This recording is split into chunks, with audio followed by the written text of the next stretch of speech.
भडगाव तालुक्यातील सावदा शिवारातील वडिलोपार्जित शेत जमिनीवर बहिणीचे हक्क सोड पत्राची नोंद करण्यासाठी व सातबारे उतारे देण्याच्या मोबदल्यात 4,000 रुपयांची लाच मागितल्या प्रकरणी व तडजोड अंती 3,000 रुपये लाच रक्कम स्वीकारण्याचे मान्य केले म्हणून भडगाव तालुक्यातील पिंपरीहाट येथील तलाठी विलास शेडके व खासगी पंटर धीरज अमृत देसले यांना कोडगाव येथील शेतकऱ्याच्या तक्रारीवरून लाच मागणी प्रकरणी ताब्यात घेण्यात आले होते।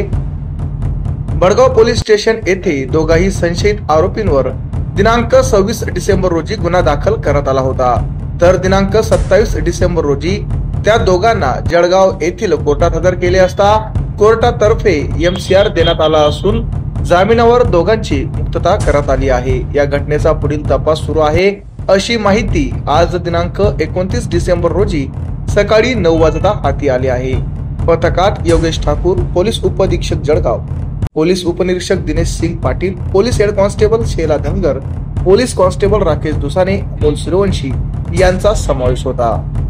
आमच्या चॅनलला लाईक करा, सबस्क्राईब करा, बेल आयकॉनवर क्लिक करा आणि शेअर करायला विसरू नका।